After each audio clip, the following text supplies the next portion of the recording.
Natin ko mga 340. Ang super ako po. Mag-later dumarating po. 540 po. Ayan na guys, ang ating putserong manok. Ay, manok, baboy. Sorry. Baboy pala yan o. Ayan o.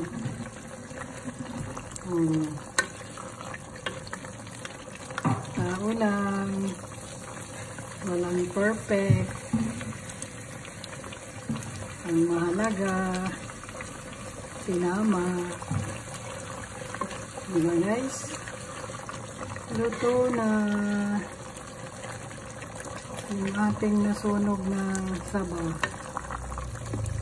Kasi habang nagpiprito ng saba, nagagayat ng mga gulay. Kaya, nasunog!